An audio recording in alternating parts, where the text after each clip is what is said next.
Shalom bagi kita semua, kiranya berkat dan kasih karunia Tuhan boleh menjadi bagian kita saat ini. Baik, kembali lagi kita akan mempelajari pelajaran sekolah Sabat dan kita sudah memasuki pelajaran yang ke-10 dengan judul hari-hari terakhir. Dan ayatnya terdapat di dalam Markus 13 ayat 26 sampai 27 sebagai ayat inti kita sepanjang pekan ini. Dengan berbunyi, pada waktu itu orang akan melihat Anak Manusia datang dalam awan-awan dengan segala kekuasaan dan kemuliaannya.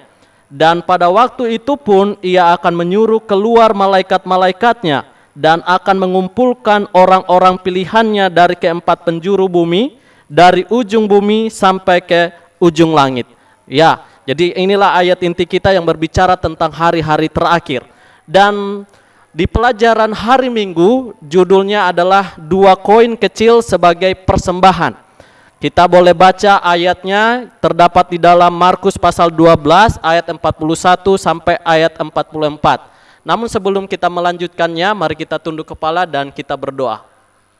Bapa kami yang bertakhta dalam kerajaan surga, saat ini Tuhan kami akan mempelajari firman-Mu melalui pelajaran sekolah Sabat. Kiranya Roh Kudus-Mu boleh menjadi bagian kami, sehingga kami boleh dapat mengerti dan kami boleh dapat mengaplikasikannya dalam kehidupan kami. Di dalam nama Tuhan Yesus kami berdoa, amin.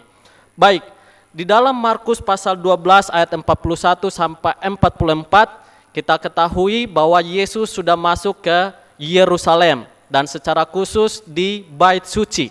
Dan kalau kita lihat, pembangunan Bait Suci ini adalah satu pembangunan yang sangat luar biasa indah, ya.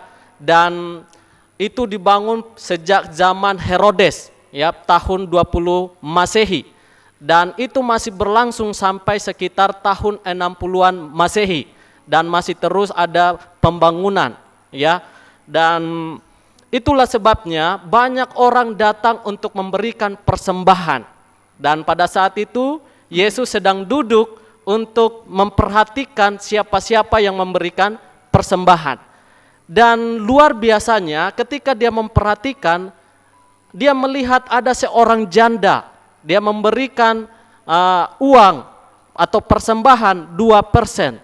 Ya, kalau kita lihat perhatikan itu sekitar atau setara 1/32 bagian dari dinar.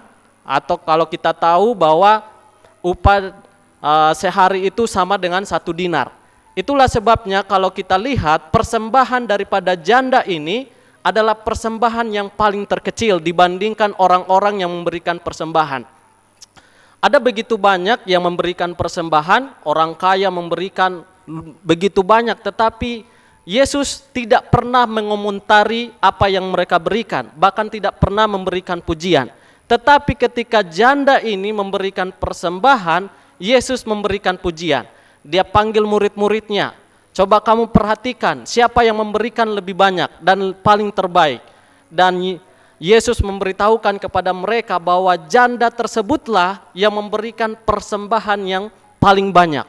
Nah, itu akan timbul sebuah pertanyaan, kok bisa persembahan hanya 2%? Tiba-tiba dibilang itu adalah persembahan yang terbanyak dan terbaik. Dan Yesus memuji. Sedangkan orang-orang kaya ini Yesus tidak memuji mereka. Nah, ini alasan kenapa Yesus memberikan pujian. Kalau orang-orang kaya memberikan persembahan, ya karena mereka memberikan dari kelimpahan mereka. Dan itu masih ada pada mereka. Tetapi janda tersebut dia memberikan semua dari yang mungkin untuk kelangsungan hidupnya nanti, ya tidak ada. Jadi mungkin dia tidak ada lagi uang untuk kelangsungan hidupnya nanti. Itulah sebabnya Yesus memuji persembahan daripada janda ini, karena persembahan ini adalah persembahan yang dimana ini pertaruhkan akan nyawanya sendiri, ya. Dan walaupun hal itu adalah persembahan yang sangat kecil, tetapi bagi pemandangan Tuhan itu adalah sesuatu yang sangat besar. Karena apa? Karena dia memberi dari kerelaan hatinya. Saudara-saudaraku, pelajaran apa yang kita bisa petik dari hal ini? Ketika kita mau membantu pekerjaan Tuhan dengan memberikan persembahan dengan sukarela, Tuhan akan menerima itu dengan senang hati. Bahkan Tuhan akan memuji.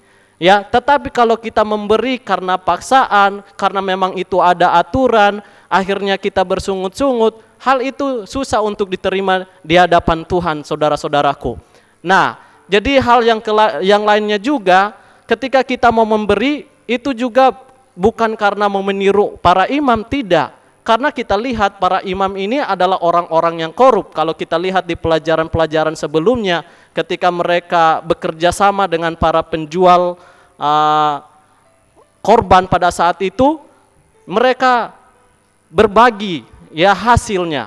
Jadi mereka ini adalah orang-orang korup. Tetapi Bapak Ibu saudara-saudaraku yang kekasih dalam Tuhan, bukan berarti ketika kita memberi nanti dipakai oleh para imam dengan disalahgunakan. Apakah kita akan menahan persembahan dan persepuluhan ini? Tidak. Tuhan tidak pernah mencatat di dalam Alkitab agar kita menahan persembahan dan persepuluhan. Tidak. Dia tidak pernah. Nah, tetapi kita dianjurkan untuk memberikan persembahan dengan sukarela, dengan sukacita. Dan ketika kita memberi dengan sukarela dan sukacita, Tuhan akan menerimanya. Ya. Dan Tuhan tidak pernah menentukan berapa yang harus kita berikan. Kalau kita memberikan dengan kerelaan, Tuhan akan tetap menerimanya. Jadi Bapak Ibu saudara-saudaraku yang kekasih dalam Tuhan, biarlah kita boleh belajar untuk memberikan persembahan persepuluhan dengan sukarela. Tidak usah untuk memandang orang di sekitar kita. Walaupun mungkin kita harus memberikan persembahan terkecil pun, kalau kita memberikan dengan kerelaan hati, Tuhan akan terima dan itu akan digunakan untuk pekerjaan Tuhan. Lalu bagaimana dengan kita yang sisanya? Tuhan akan memberkati kita dan Tuhan akan memberikan kecukupan. Kiranya Tuhan memberkati kita. Amin.